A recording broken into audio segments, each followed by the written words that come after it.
Digital computer যে সকল computer binary পদ্ধতিতে অর্থাৎ ডিজিটাল পদ্ধতিতে ক্রিয়া সম্পন্ন করে সেসব কম্পিউটারকে ডিজিটাল কম্পিউটার বলা হয়। তথ্য প্রক্রিয়াকরণ ও হিসাবের জন্য ডিজিটাল কম্পিউটার বৈদ্যুতিক সিগন্যালের পরিবর্তে ডিজিট ব্যবহার করে। ডিজিটাল কম্পিউটারে তথ্য প্রক্রিয়াকরণ ও হিসাবের পর প্রাপ্ত ফলাফল সাধারণত মনিটরে প্রদর্শিত হয়।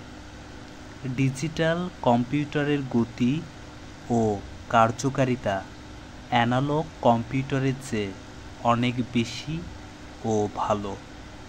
আবার ডিজিটাল কম্পিউটারের ফলাফলের সূক্ষ্মতা অ্যানালগ কম্পিউটারের তুলনায় অনেক বেশি।